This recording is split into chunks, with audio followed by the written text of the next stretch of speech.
Bismillahirrahmanirrahim. Assalamualaikum warahmatullahi wabarakatuh. Innal hamdalillah nahmaduhu wa nasta'inuhu wa nastaghfiruh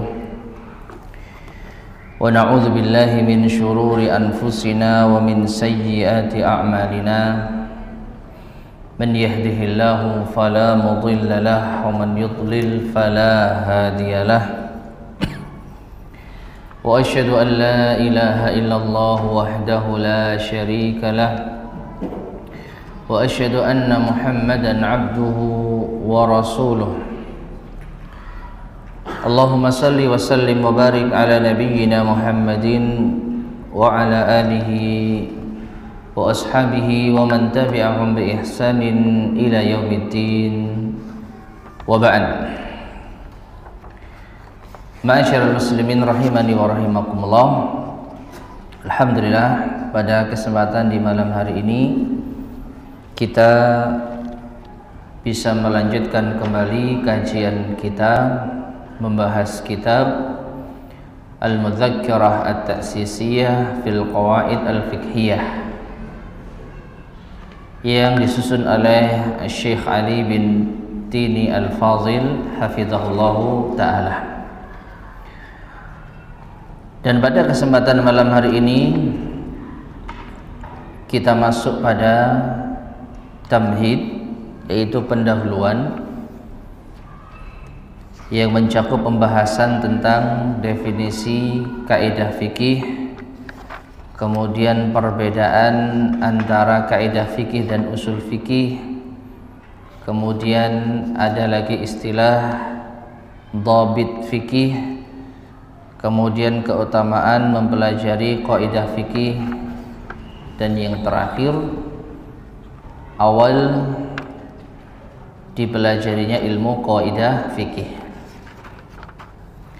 Langsung saja kita masuk pada halaman yang ke-7. Dan sebelumnya Takmir Masjid menyediakan beberapa kitab yang sudah di-print bagi yang ingin untuk memilikinya. Dimiliki atau gimana Mas ini? Pribadi ya? Dimiliki pribadi? Pribadi tok, yang lain enggak? Ya. Secara pribadi boleh dimiliki, tapi ya ini kita berbahasa Arab, tidak ada terjemah. Silakan bagi yang menghendaki bisa diambil. Kalau malu sekarang nanti tidak apa-apa. Berbahasa Arab ya, yang merasa ingin sambil belajar monggo silahkan. Ya, monggo silahkan. Ya. Gresik Surabaya kata teman-teman, kalah dhisik aja ngeresula. Hanya sebagian ya.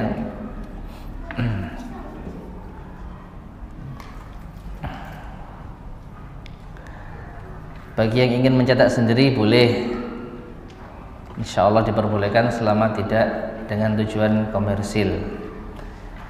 Tayyib. Kita masuk pada halaman 7. Tamhidun. Qala al-muallifu hafizahullah ta'ala. Ta'riful qaidah al-fiqhiyah, definisi kaidah fikih. Sebelumnya ma'asyar muslimin rahimani wa rahimakumullah, sebenarnya pembahasan ini sudah pernah kita sampaikan di kajian kita sebelumnya, yaitu membahas kitab yang disusun oleh Ustadzuna Ahmad Sabiq. Sudah pernah kita bahas meskipun dengan bahasa yang berbeda. Kalau tulisan beliau bahasa Indonesia, tapi kali ini kita pakai tulisan berbahasa Arab dan kita terjemahkan. 6. Ta'riful qaidah al-fiqhiyah. Ta'rif, definisi al-qaidah al-fiqhiyah. Al-qaidatu lughatan, kaidah secara bahasa, al-asas adalah asas, dasar. Ya. Kaidah secara bahasa artinya asas. Bahasa Indonesia juga familiar ya dengan kata asas, berasaskan. Artinya apa? Dasar, pondasi. sawa'un kana hadzal asasu hissiyan aw ma'nawiyan, sama saja apakah asas ini hissi, yaitu secara nyata ada wujudnya, atau maknawi atau secara makna. Asas secara nyata ya pondasi, bangunan ini memiliki asas, memiliki pondasi, memiliki dasar. Apa? Ke batu kali dengan dimensi sekian dan semikian. Nah, itu asas dari bangunan ini. Ya, asas dari pohon ini adalah akarnya, dasar dari pohon ini adalah akarnya. Nah, itu secara hissi, nyata ada. Asas juga bisa dipakai, atau kaidah secara bahasa artinya asas juga bisa dipakai sebagai maknawi. Ya, seperti apa? Islam. Islam itu asasnya apa? Dasarnya apa? Nah, itu. Jadi Islam itu adalah suatu keyakinan yang bisa kita katakan tidak memiliki wujud hissi, nyata, yaitu keyakinan agama yang kita anut bersama memiliki asas, dasar. Nah, ini bisa juga digunakan. Jadi kaidah adalah dasar, baik bersifat wujud nyata maupun bersifat maknawi. Wa fil istilah, adapun secara istilah kaidah adalah arrafuha, mereka yaitu para ulama mendefinisikannya bi ta'rifatin katsiratin, dengan definisi yang banyak, bermacam-macam maksudnya. Mutaqaribatin, yang saling berdekatan, mirip-mirip. Taduru haulal ibarati taliyah, namun itu berputar di seputar ibarah berikut ini, ungkapan berikut ini. Di sini al-muallif nampaknya ingin untuk menggabungkan beberapa definisi yang disebutkan oleh para ulama lalu disimpulkan.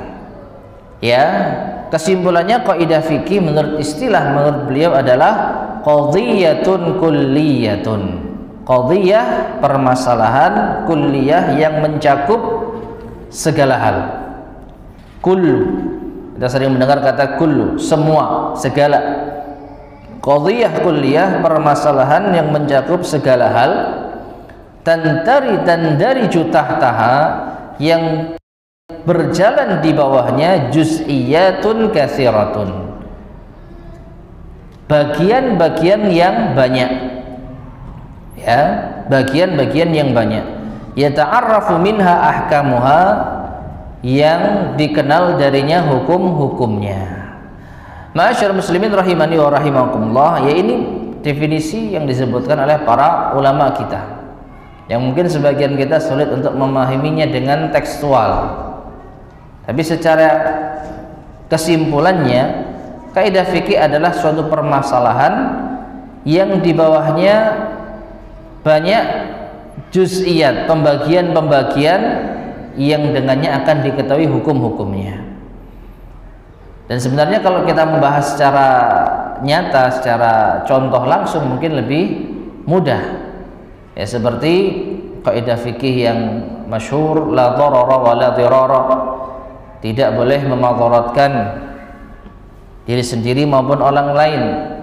Maka di bawah kaidah ini banyak juz'iyat, bagian-bagian yang memiliki hukum tersendiri. Ya, hukum mengganggu orang lain di jalan, kaidah ini dipakai, la dharara wa la dirara, berarti haram. Hukum membuat gaduh rumah yang mengganggu tetangganya, maka juga masuk kaidah ini, berarti haram. Segala hal yang memadaratkan baik untuk diri sendiri maupun orang lain masuk dalam kaidah. Nah, inilah juz'iyat, banyak bagian-bagiannya. Jadi satu kaidah, ya, satu kaidah memiliki banyak bagian-bagian di dalamnya, di bawahnya, yang nantinya memiliki hukum-hukum tersendiri. Nah, kemudian wal munasabatu bainal ma'nayaini al-lughawi wal istilahi zahiratun. Adapun keterkaitan antara dua makna ini, makna bahasa dan makna istilah, zahiratun, itu jelas. Ya, secara bahasa tadi apa? Dasar. Secara istilah permasalahan yang menyeluruh yang berjalan di bawahnya berbagai macam bagian-bagian yang dikenal hukumnya. Jadi semacam pondasi atau dasar yang kita bisa menentukan suatu hukum. Ya, jadi ada kaitan antara makna lughawi, bahasa dan istilahi. Fal qaidatul fiqhiyah, maka kaidah fikih adalah asasun, dasar, lita'arrufi, untuk mengenal, ala ahkamin juz'iyyatin katsiratin, untuk mengetahui hukum juz'iyah, bagian-bagian katsiratin yang banyak, fi mukhtalafi abwabil fiqh, dari berbagai macam bab-bab fikih. Ya, jadi khusus ini membahas fikih ya, tidak membahas tauhid, tidak membahas akidah, khusus bahas fikih. Makanya tadi saya sampaikan hukum membuat lubang di jalan misalnya, hukum membuat lubang di jalan umum, apa? Ini masalah fikih. Ya, dengan kaidah la dharara wa la dirara, maka bisa kita simpulkan hukumnya haram. Nah, jadilah kaidah fikih ini menjadi dasar di dalam mengetahui hukum-hukum yang ada. Nah, sekarang kita masuk pada pembahasan berikutnya, al farqu bainal qaidatil fiqhiyah wal qaidatil usuliyah. Perbedaan antara kaidah fikih dan kaidah usuliyah. Di sini ma'asyiral muslimin rahimani wa rahimakumullah, pembahasan cukup berat ya, tapi kita lewati, maksudnya kita bahas saja semampu kita. Karena ini terkait dengan masalah usul fikih yang mungkin sebagian kita kurang familiar ya di dalam membahasnya. Tapi kita bahas saja, bismillah. Rubbama, sebagian atau terkadang, yaltabisul farqu bainal qaidatil fiqhiyah, tercampur adukkan perbedaan antara kaidah fikih wal qaidatil usuliyah, dan kaidah usul, ladal katsirin, bagi kebanyakan orang. Artinya kebanyakan orang mungkin menyangka kaidah fikih dan kaidah usul itu sama. Fayudhannu, maka dikira, annaha syai'un wahidun, bahwasanya dua hal ini, kaidah fikih dan kaidah usul, itu satu, sesuatu yang sama. Wal haqiqatu, padahal hakikatnya, annaha syai'ani mutaghayyiran, bahwasanya annahuma, keduanya ini adalah syai'ani mutaghayyirani, dua hal yang berbeda. Kaidah fikih itu sendiri, kaidah usul itu sendiri. Wa yattadihul farqu, dan semakin jelas perbedaan tersebut, bainahuma, di antara keduanya, kattali, seperti berikut ini. Jadi beliau mu'alif ingin membahas tentang apa perbedaan antara kaidah fikih dan kaidah usul. Awalan, yang pertama, al-qaidatul usuliyah, kaidah usul, maudu'uha, pembahasan utamanya, ilmu usulul fiqh, adalah ilmu usul fikih. Ya, jadi usul fikih sebagian kita mungkin pernah mendengar, tapi apa mungkin belum pernah dipelajari. Nah, yang penting kaidah usul itu identik dengan pembahasan usul fikih. Meskipun ada kata kaidah ya. Kalau kaidah sering kita dengar kaidah fikih, tapi di sini ada kaidah usul. Maka kita sampaikan kaidah usul itu bukan terkait dengan kaidah fikih, tetapi usul fikih. Wahya adatul istinbat, dan itu adalah kaidah usul ini adalah adatul istinbat, alat untuk merumuskan, allati yatawassalu biha ilal hukum, yang bisa sampai kepadanya suatu hukum. Makanya kita sering mendengar ilmu alat, ya memang benar. Di antara ilmu alat itu adalah usul fikih, selain bahasa Arab, selain nahwu sharaf, selain mustalah hadis, Nah ini, karena memang ilmu usul fikih adalah ibarat alat yang dijadikan untuk merumuskan suatu perkara hingga sampai dengannya pada suatu hukum. Fa indama naqul, maka tatkala kita mengatakan, ini contohnya, al aslu fil amri al wujub. Sering mungkin kita dengar di sela-sela kajian para ustadz kita, al aslu, hukum asal, fil amri, dalam suatu perkara, dalam suatu perintah, afwan, al wujub, adalah wajib. Ya, pernah dengar ya, hukum asal perintah itu wajib. Nah, ini diantara kaidah usul fikih.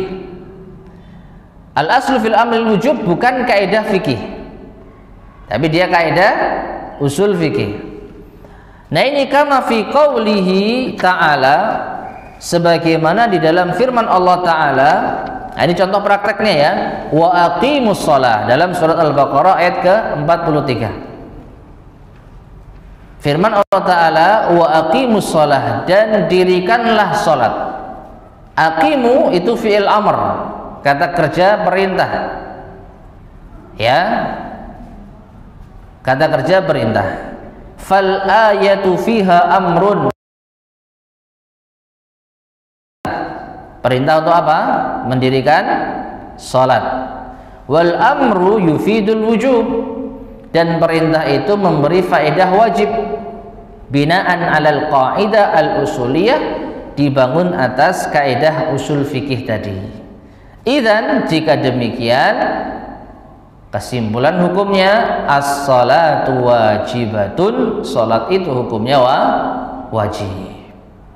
Wa hakadha, dan demikianlah baqiyatul awamir, yaitu perintah-perintah yang lain, malam takum qarinatun, selama tidak berdiri qarinah, yaitu hal yang memalingkan, sharifatun, indikasi, qarinah itu indikasi, sharifatun, yang memalingkan, anil wujub, dari kewajibannya.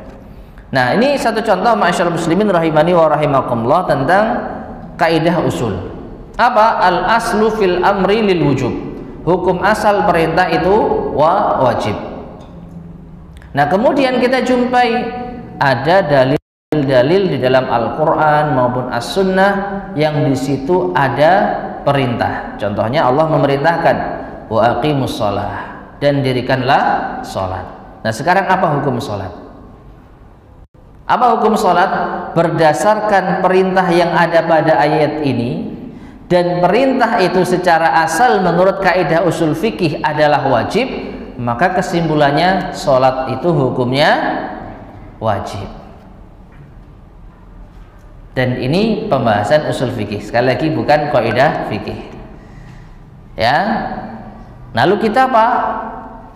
Berlakukan kaidah usul fikih ini ke semua perintah, hukum asal perintah wajib. Jadi segala macam yang datang dari Allah dan Rasulnya berupa perintah, selama tidak ada indikasi yang memalingkan menjadi sunnah, maka hukumnya wajib. Ya, maka hukumnya wajib. Nah ini kaidah usuliyah atau usul fikih. Bainamal qawaidul fiqhiyah, adapun kaidah fikih adalah al-furu'ul fiqhiyah, cabang-cabang fikih. Allati yajma'uha rabitun wahidun, yang dikumpulkan oleh satu ikatan. Fatatasyakkalul qaidatu bitatabbu'i wal istiqra'i li hadhil furu', maka berbentuklah kaidah fikih ini, atau terbentuklah kaidah fikih ini dengan diamati dan diperiksa dari al-furu', yaitu cabang-cabang fikih yang ada. Ya. Nah, jadi kita ambil contoh misalnya. Ada kaidah fikih al-masyaqqatu tajlibut taysir. Hal yang berat itu bisa, kaidah usul fikih, tapi kaidah fikih. Mengapa? Karena yang dibahas di dalamnya adalah tentang cabang-cabang fikih. bukan menentukan hukum. Kalau tadi al aslu fil amri lil wujub menentukan apa? Hukum.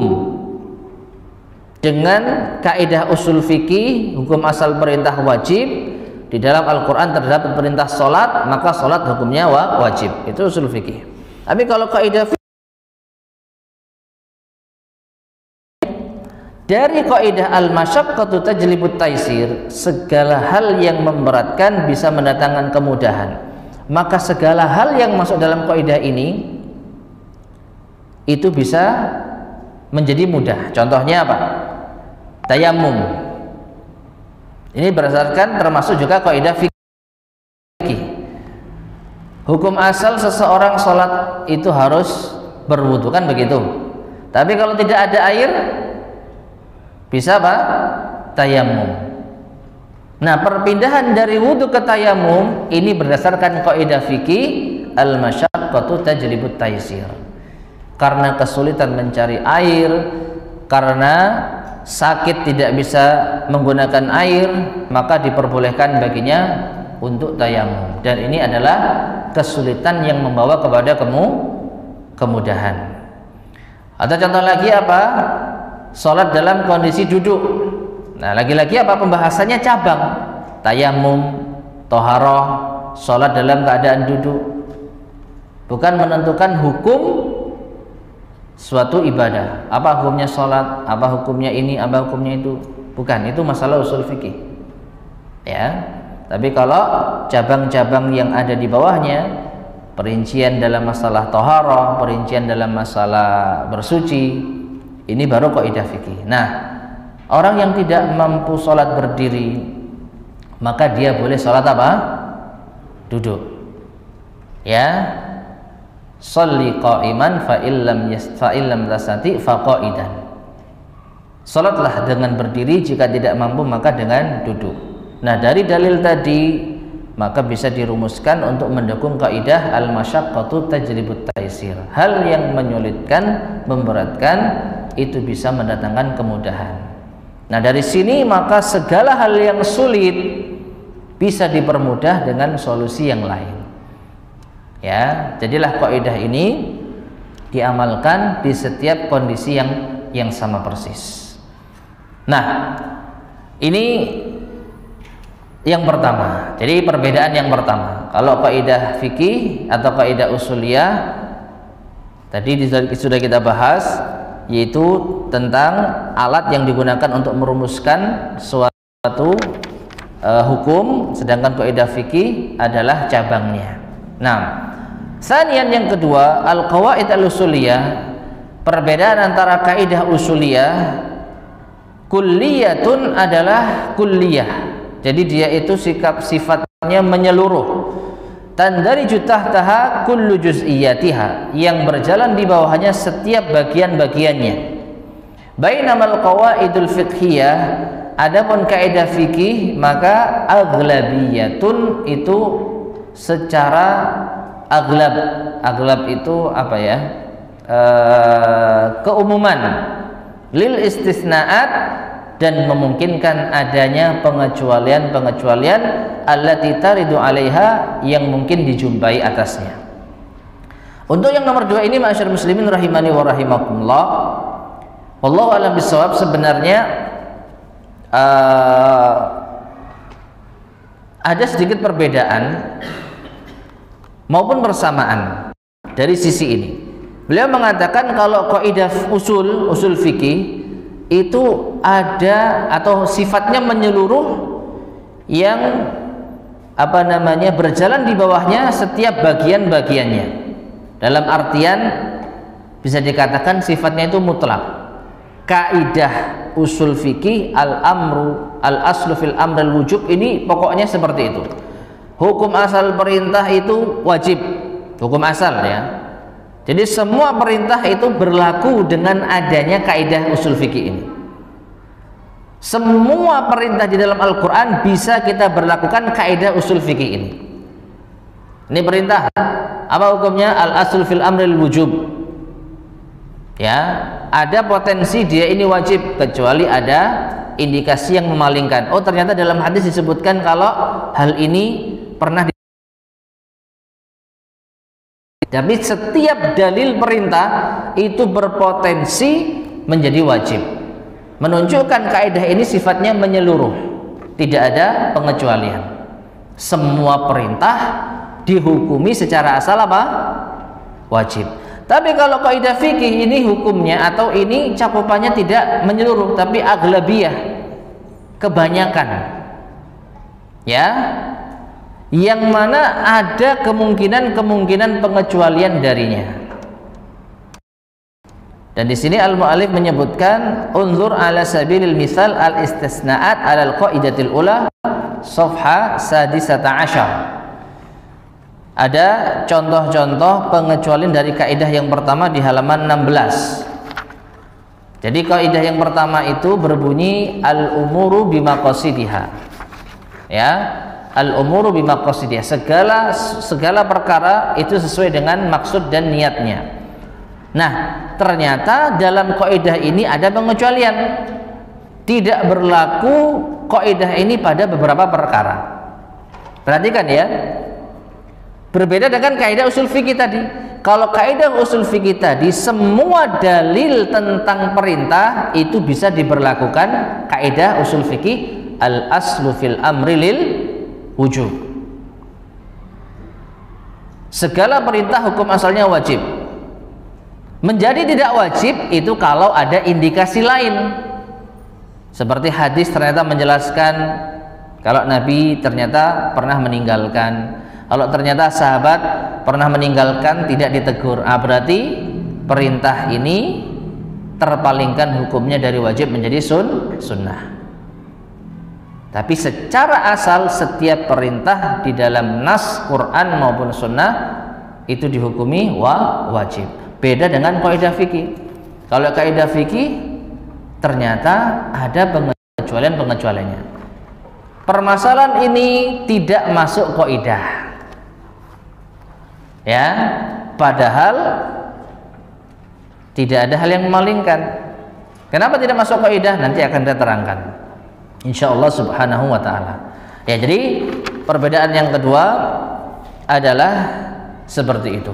Kalau kaidah usul fikih itu menyeluruh, kalau kaidah fikih itu aghlabiyah, adalah kebanyakannya, tidak semuanya, karena ada pengecualian. Taib. Salisan yang ketiga, al-qawaid al-usuliyah, kaidah usuliyah atau usul fikih sabiqatun zamanian. Ini datangnya lebih dulu. Secara zaman dia datang lebih dulu. Al-qawaid al-fiqhiyah dibandingkan kaidah fikih.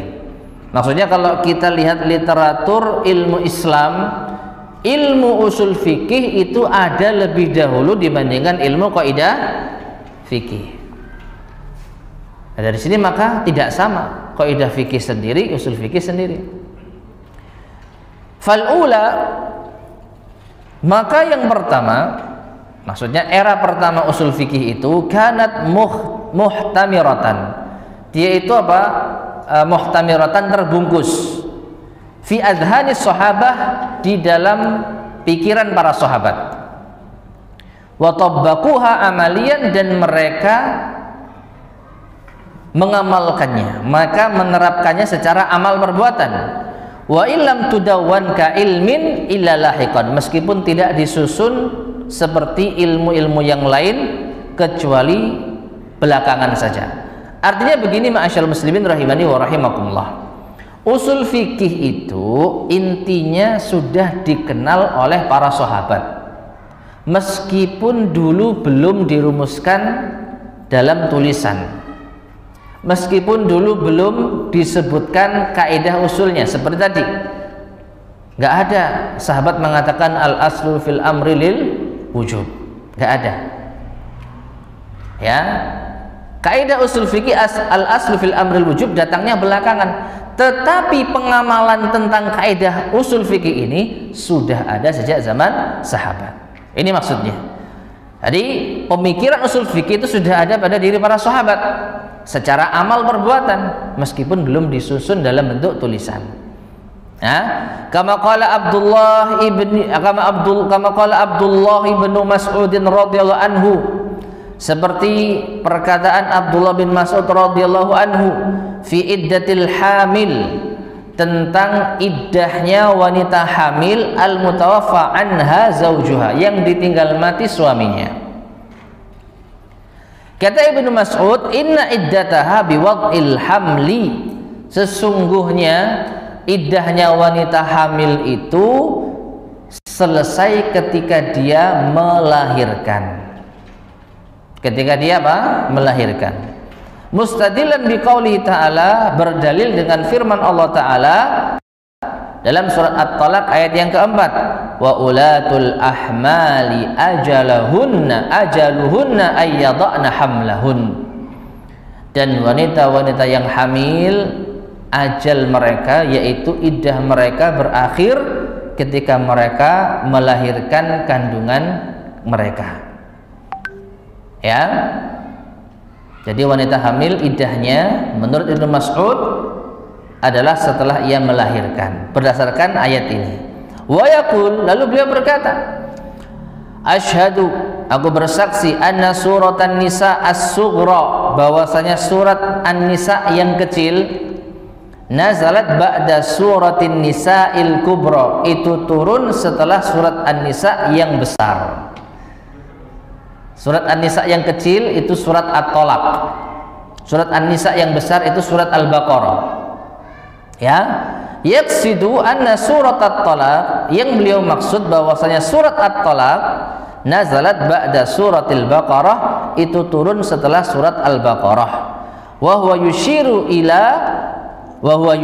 dan beliau mengisyaratkan bidzalik, yang demikian itu, ila qaidatin usuliyah, pada kaidah usul fikih, wahya annal mutaakhira yansakhul mutaqaddima, bahwasanya yang belakang itu menghapus yang dahulu.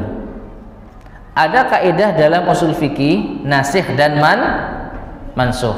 Nasikh yang menghapus, mansukh yang dihapus. Kaidahnya bagaimana? Kalau ada dua hal bertentangan dan diketahui mana yang datang dulu dan belakangan, maka yang datang dulu dihapus dengan adanya dalil yang belakangan. Nah, ini ternyata dipahami oleh sahabat Abdullah bin Mas'ud. Belum mudeng ya? Nah, begini, di dalam surat Al-Baqarah yang datang lebih dahulu, Allah berfirman tentang wanita yang ditinggal mati suaminya.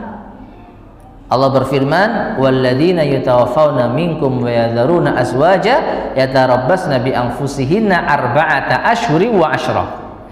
Dan wanita-wanita yang ditinggal mati oleh kalian wahai suami, ya, dan para lelaki yang meninggalkan istrinya dalam keadaan meninggal dunia, maka istrinya itu yatarabbasna bi anfusihinna, memiliki masa iddah selama arba'ata ashhur, 4 bulan, wa ashra, dan 10 hari.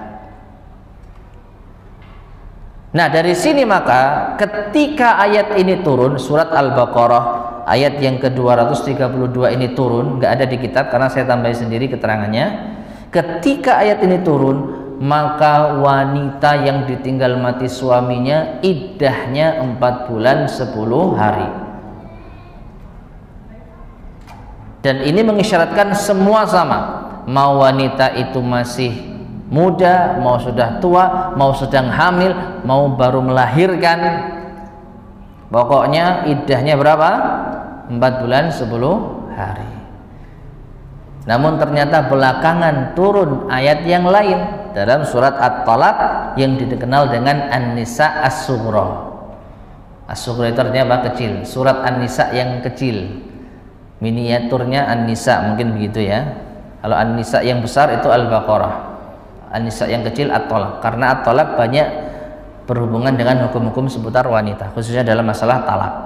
Allah berfirman, di dalam kitab disebutkan, wa ulatul ahmali ajaluhunna an yada'na hamlahun, dan wanita-wanita yang hamil iddah mereka itu sampai mereka melahirkan kandungannya. Nah, dipahami oleh Ibnu Mas'ud, ayat ini datang belakangan, berarti ayat ini menghapus atau mengkhususkan ayat sebelumnya. Berarti apa? Hukum asal wanita iddah itu 4 bulan 10 hari tidak diberlakukan bagi wanita yang hamil. Jelas ya? Ya, ini kaidah usul fikih.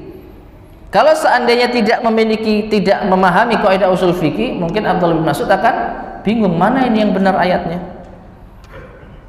Kok bertentangan? Apakah ayat yang ini diberlakukan atau ayat yang ini? Nah, ternyata beliau mengetahui Al-Baqarah datang lebih dulu, At-Thalaq datang belakangan. Berarti yang belakangan ini bisa mengkhususkan yang sebelumnya. Nah, seperti itu.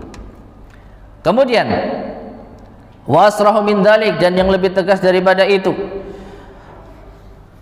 maqalahu Abdullah ibnu Abbas, apa yang dikatakan oleh Ibnu Abbas radhiyallahu anhuma an qaulihi ta'ala, tentang firman Allah ta'ala, wa 'alal ladzina yutiqunahu fidyatun ta'amu miskin, dalam Al-Baqarah ayat 184. Dan bagi orang-orang yang berat untuk menjalankan puasa, maka mereka membayar fidyah dengan memberi makan fakir miskin. Nah, kata Ibnu Abbas, ayat ini laisat bimansukhatin, tidaklah dimansuh, tidak dihapus. Artinya ayat ini tetap berlaku. Wa huwa asy-syaikhul kabir, yaitu berlaku bagi orang yang tua, wal mar'atu, dan wanita, la yastati'ani an yasuma, yang tidak mampu berpuasa. Fayut'imani makana kulli yaumin miskinan, maka bagi dua orang ini dan juga bagi yang semisal, misalnya orang yang sakit menahun dan tidak sembuh-sembuh, dan kalau puasa akan memadaratkannya, maka bagi orang seperti ini dia boleh untuk memberi makan setiap hari puasa yang ditinggalkan fakir miskin. Jadi dia tidak perlu mengqadha.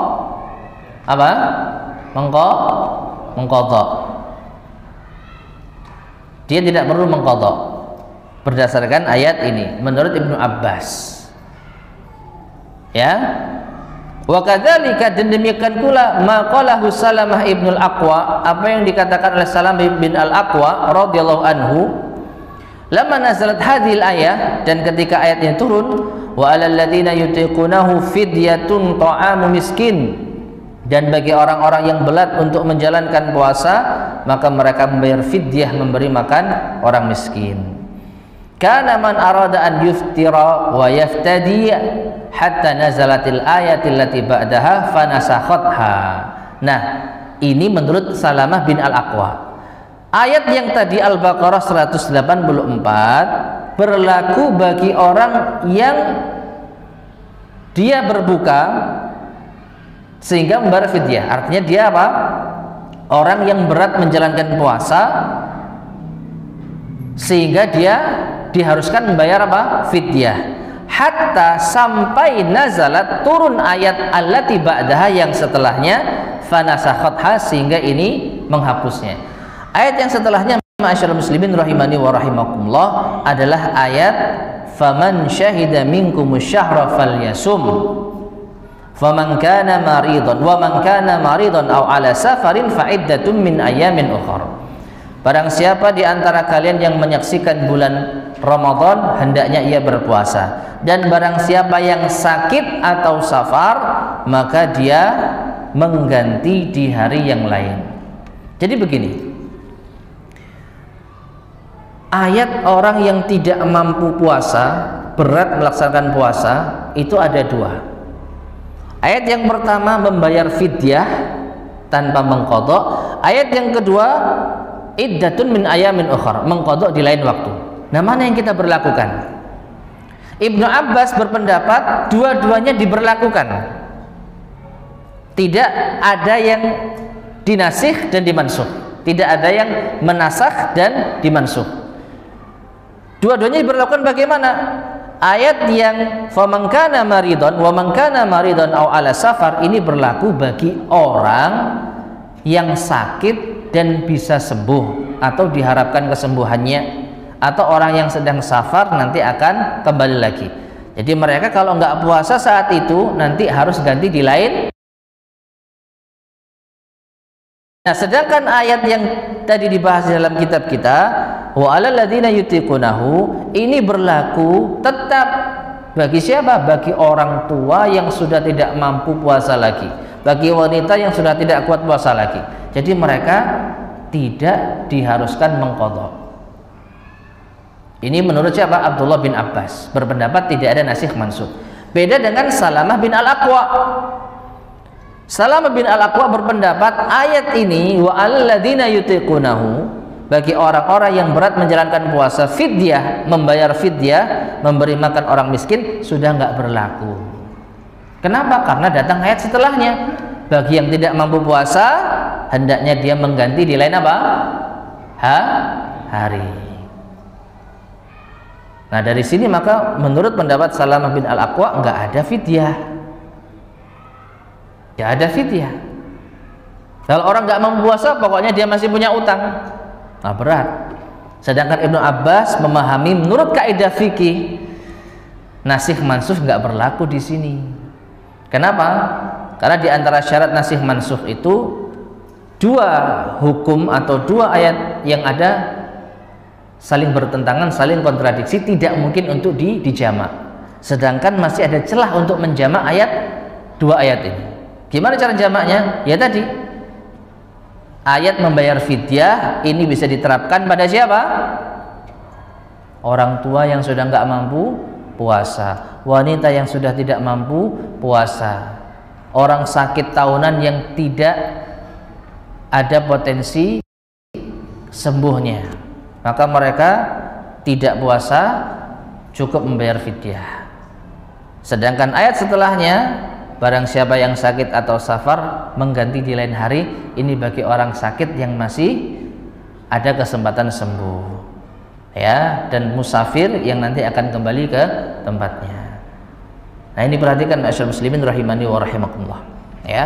Meskipun kita nggak tahu istilahnya apa tadi, yang penting Abdullah bin Abbas ini memahami dari dua ayat ini dengan apa? Ilmu usul fikih yang mau tidak mau ada di pikiran mereka, ya, yang nantinya setelah kita pelajari dari penjelasan para ulama baru, oh ini nasikh mansukh. Ternyata mereka sudah bahas masalah nasikh mansukh meskipun tidak ditulis dalam suatu karya tulis. Nah, kesimpulannya usul fikih sudah ada sejak zaman para sahabat. Kaidah fikih belum dikenal. Nah, ammal qawaidul fiqhiyah, adapun kaidah-kaidah fikih, faqad duwinat fi waqtin mutaakhirin, maka sungguh ia telah disusun di waktu belakangan. Ba'da iktimalit tasnifi fil furu'il fiqhiyah, setelah sempurna penyusunan tentang furu' fikih. Furu' fikih itu bahasa kita ya fikih, ya, pembahasan tentang fikih, baik fikih ibadah maupun fikih muamalah, fikih sholat, toharoh, hukum air, ya, kemudian puasa, kemudian zakat, kemudian nikah, kemudian talak, kemudian rujuk, kemudian jual beli, sewa menyewa. Ini apa? Masalah fikih. Para ulama menyusun kitab-kitab fikih. Setelah tersusun kitab fikih, barulah dibahas tentang kaidah fikih. Ya, sedangkan usul fikih jauh sudah ada sebelumnya. Naam, wa jumi'at bit tadabbu'i wal istiqra'i li hadhil furu'. Lalu dikumpulkanlah dengan cara mengamati dan mempelajari, memeriksa pada cabang-cabang ini, yaitu fikih tadi, allati tashtariku fi rabitin wahidin, yang berkumpul dalam satu ikatan. Nah, jadi ma'asyiral muslimin rahimani wa rahimakumullah, kesimpulannya beda antara usul fikih dan kaidah fikih. Itu kesimpulan pembahasan kita. Kaidah fikih berbeda dengan usul fikih. Dan paling mudahnya kaidah fikih itu pembahasan utamanya adalah tentang memperlakukan dalil. Dengan dalil ini disimpulkan hukum ini adalah wajib, hukum ini adalah sunnah, hukum ini adalah haram. Tapi kalau kaidah fikih yang dibahas adalah amalan. Amalan ini berdasarkan kaidah fikih boleh. Amalan itu berdasarkan kaidah fikih boleh. Beda ya? Jadi objek yang dibahas itu berbeda. Kalau usul fikih bahas dalil tok pokoknya. Dalil dibahas. Lalu dirumuskan suatu hukum. Tapi kalau kaidah fikih yang dibahas apa? Amal perbuatannya. Ya, amal perbuatannya. Ya. Wallahu a'lam bishawab. Wa hunaka furuqun ukhra a'radna an dzikriha khasyatal italah tutlabu fi madaniha. Dan di sana ada perbedaan yang lain yang kami berpaling dari menyebutkannya, artinya tidak kami sebutkan karena khawatir terlalu panjang yang nanti akan dituntut pada tempatnya. Allahu a'lam bishawab. Jadi ya yang disebutkan mu'alif ini sebenarnya singkatan ya, meskipun bagi kita mungkin sudah cukup berat gitu ya. Nah, azan betul, azan dulu.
Bismillahirrahmanirrahim. Ma'asyiral muslimin rahimani wa rahimakumullah.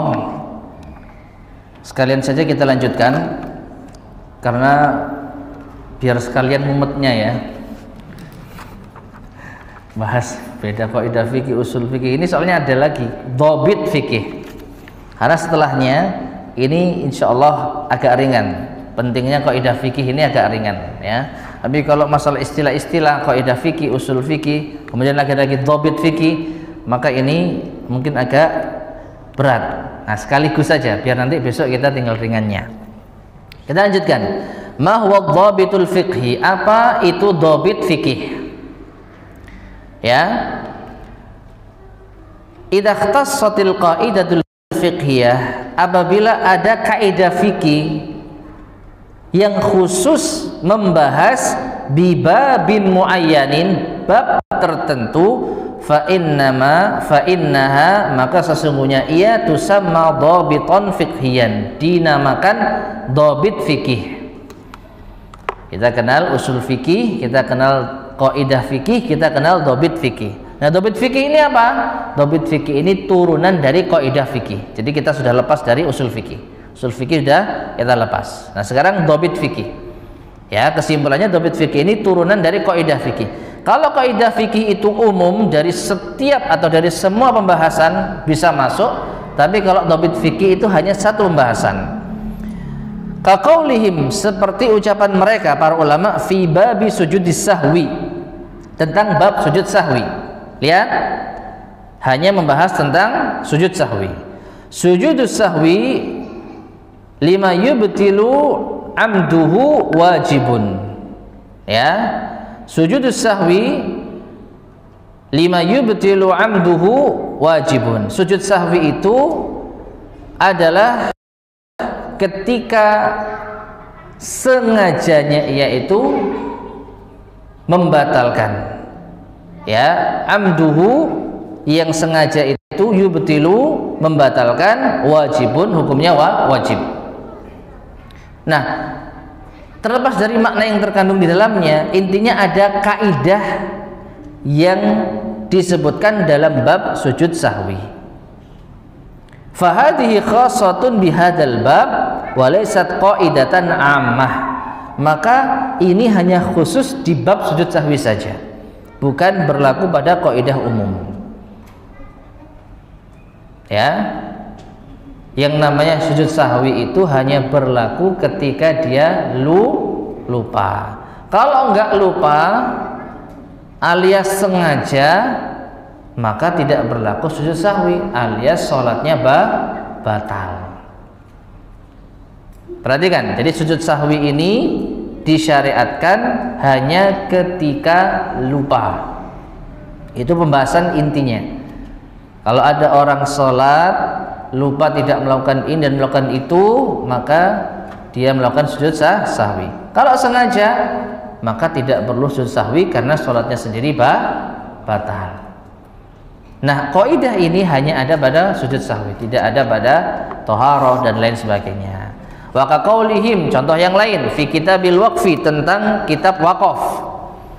Dalam pembahasan wakaf itu ya. Syartul waqifi kanassis syari'i.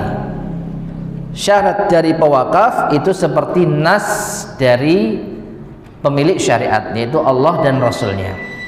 Ai fil fahmi wad dalalah la fi wujubil amali, yaitu di dalam pemahaman dan penunjukannya, bukan di dalam wajib beramal dengannya. Tapi ma'asyiral muslimin rahimani wa rahimakumullah. Jadi ada kaidah di dalam bab wakaf. Di dalam bab wakaf saja, tidak melebar ke yang lain.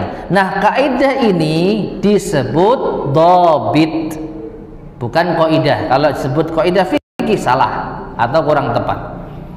Kalau mau disebut kaidah fikih khusus dalam masalah wakaf. Meskipun yang benar dhabit dalam masalah wakaf itu apa? Syartul waqif kanassis syari. Syarat dari pewakaf itu ibarat nas, ketentuan dari pemilik syariat. Yaqul Ibnu Taimiyah mengatakan, man qala minal fuqaha, barang siapa yang mengatakan di antara para fuqaha, inna syartal waqifi nususun, bahwasanya syarat dari pewakaf itu adalah nas, ka alfadhi syar'i, seperti lafaz-lafaz syar'i. Fa muraduhu, maka yang dimaksud, annaha kan nususi fil dilalah ala muradil waqif fi wujubil amali biha, bahwasanya ini seperti nas di dalam penunjukan atas apa yang diinginkan oleh pewakaf di dalam mengamalkan, wajibnya mengamalkan wakaf tersebut. Kita ambil contoh, ketika pewakaf mewakafkan, saya wakafkan tanah ini, syaratnya harus dibangun tahfidzul Quran. Terus terserah kamu mau bangun masjid, mau bangun yayasan, pokoknya harus ada tahfidzul Quran. Atau saya mau mewakafkan tanah saya, syaratnya harus ada minimal 10 anak yatim yang aktif di sini. Nah, maka syarat dari pewakaf ini seperti nas dari Al-Quran ataupun As-Sunnah. Di dalam apa? Di dalam wajib untuk memenuhinya. Kalau orang menerima, saya terima wakafnya, maka dia dituntut untuk menjalankan wakaf sesuai dengan persyaratan dari pewakaf. Nah, kesimpulannya persyaratan pewakaf ini seperti nas syariat ini disebut thabit. Disebut apa? Thabit. Naam, kama yu'raful umum wal khusus wal itlaq wat taqyid wat tasyrik wat tartib fi syar' min alfadhi syari'. Sebagaimana diketahui ada umum, khusus, mutlak, muqayyad, mushtarak, murattab di dalam istilah syariat. Ini pembahasan usul fikih ya. Kadzalika tu'rafu bil waqfi min alfadhil waqif, demikian pula diketahui di dalam wakaf dari lafaz yang mewakafkan. Nah, jadi contohnya sekali lagi ada kaidah fikih yang khusus di dalam wakaf, maka ini disebut thabit, bukan disebut qaidah. Wa qaulihim, dan juga seperti ucapan mereka, idza ta'adzara al-musamma ruji'a ilal qimah, apabila tidak diketahui pastinya al-musamma, pastinya ruji'a ilal qimah, maka dikembalikan kepada harganya. Wa hadha dhabit al-fiqhi, dan lagi-lagi ini adalah dhabit al-fiqhi, bukan qaidah. Fil uqudi wal muamalat al-maliyah wa ma fi ma'naha, yang berlaku pada akad dan muamalah harta dan yang semakna dengannya. Ini bukan qaidah ya, tapi dhabit. Idza ta'adzara al-musamma, jika tidak diketahui, tidak memungkinkan, atau kita ambil contoh yang nyata saja ya, apabila ada orang merusak suatu barang dan barang ini sudah nggak keluar lagi, nggak diproduksi lagi ya, maka diberlakukan dhabit fikih ini. Idza ta'adzara al-musamma, apabila tidak memungkinkan mengganti yang sama tadi, maka ruji'a ilal qimah, dikembalikan kepada harganya. Jadi gimana? Karena barang yang dirusak sudah nggak keluar lagi, sudah saya ganti seharga dengannya. Berapa toh itu kalau beli? Harganya sekian, ya sudah saya ganti uang. Nah, ini berlaku pada kaidah, ada dhabit fikih dalam masalah harta. Tidak berlaku pada nikah. Ya. Ya. Nggak bisa wanita diganti dengan harga, kan gitu ya. Jadi hanya bab apa? Harta saja, nggak bisa dibahas dalam bab yang lain. Tapi kalau innamal a'malu binniyat, sesungguhnya amalan tergantung niatnya. Al-umuru bimaqasidiyah, ini masuk ke bab nikah, masuk ke bab jihad, masuk ke bab puasa, masuk ke bab sholat, masuk ke bab muamalah. Bisa dipahami ya? Jadi kalau kaidah itu cakupannya lebih luas. Tapi kalau dhabit hanya satu bab saja, bab harta. Tadi bab wakaf. Nah ini. Ada satu lagi, kaqaulihim, seperti ucapan mereka fi babir riba. Nah ini satu bab saja, bab tentang riba. Apa itu? Al jahlu bit tasawi kal ilmi bit tafaduli. Al jahlu, tidak tahu, adanya kesamaan, kal ilmi, seperti dia tahu, bit tafaduli, adanya ketidaksamaan. Apa maksudnya? Orang kalau nggak tahu apakah beras misalnya, beras ini dan beras ini sama enggak, saya nggak tahu. Nah, berarti ini sama seperti dia tahu kalau ada selisihnya. Paham nggak? Ada tukar menukar beras dengan beras. Kaidah di dalam Islam, hukum di dalam Islam, kalau beras ditukar dengan beras harus apa? Sama ya, harus sama berat atau takarannya. Kalau berat ya 1 kilo harus ditukar 1 kilo. Nah, ada orang mau tukar-tukaran beras, ini beratnya sama nggak tahu saya, berarti dihukumi tidak sama. Harus dipastikan. Kalau Anda tidak tahu ini sama atau tidak, maka diputuskan tidak sama. Nah, fahadad dhabitu mukhtasun birribawiyat. Ini hanya berlaku pada masalah-masalah riba saja. Selain riba nggak dibahas. Ya, selain riba tidak diterapkan. Jadi kita harus tahu bahwasanya barang yang mau kita tukar ini harus sama. Ini apabila berkaitan dengan apa? Barang ribawi. Saya mau tukar emasnya. Kamu punya emas? Punya. Mana ini? Tukeran yuk. Loh, sama tah? Nggak tahu. Nah, kalau Anda memastikan tidak tahu sama atau tidak, nggak boleh ditukar. Tapi kalau kita mau tukeran mobil, nggak harus sama. Tukar mobil saya atau tukar motor saya. Ya. Loh, gimana motormu? Gimana jalannya? Wis nggak tahu. Saya juga nggak tahu. Wis tuker-tukeran sama-sama itu boleh. Nggak apa-apa. Karena ini bukan bab riba. Tapi kalau bab riba, tukar menukar harus tahu, dipastikan sama. Kalau tidak tahu, nggak tahu saya sama apa enggak ini ya, maka dihukumi dia tahu kalau itu tidak sama. Kal ilmi bit tafadul, ibaratnya dia mengetahui ada ketidaksamaan. Nah, wallahu a'lam bishawab. Baik, wa hakadha baqiyatud dawabit al-fiqhiyah, dan demikian pula dawabit fiqhiyah. Jadi dawabit itu kata tunggalnya, kalau jamaknya dawabit. Seperti qaidah itu al-qawaid. Jadi kalau al-qawaid al-fiqhiyah, kaidah-kaidah fikih. Kalau ad-dawabit fiqhiyah, dawabit fikih. Wallahu ta'ala alam bisawab. Alhamdulillah sudah kita selesaikan bagian yang mungkin berat. Insyaallah pada kesempatan berikutnya pembahasan lebih ringan biidznillah subhanahu wa ta'ala. Taib, kita cukupkan sekian, mudah-mudahan bermanfaat. Kurang lebihnya saya mohon maaf. Subhanakallahumma bihamdika asyhadu an la ilaha illa anta astaghfiruka wa atubu ilaik. Walhamdulillahirabbil alamin. Assalamualaikum warahmatullahi wabarakatuh.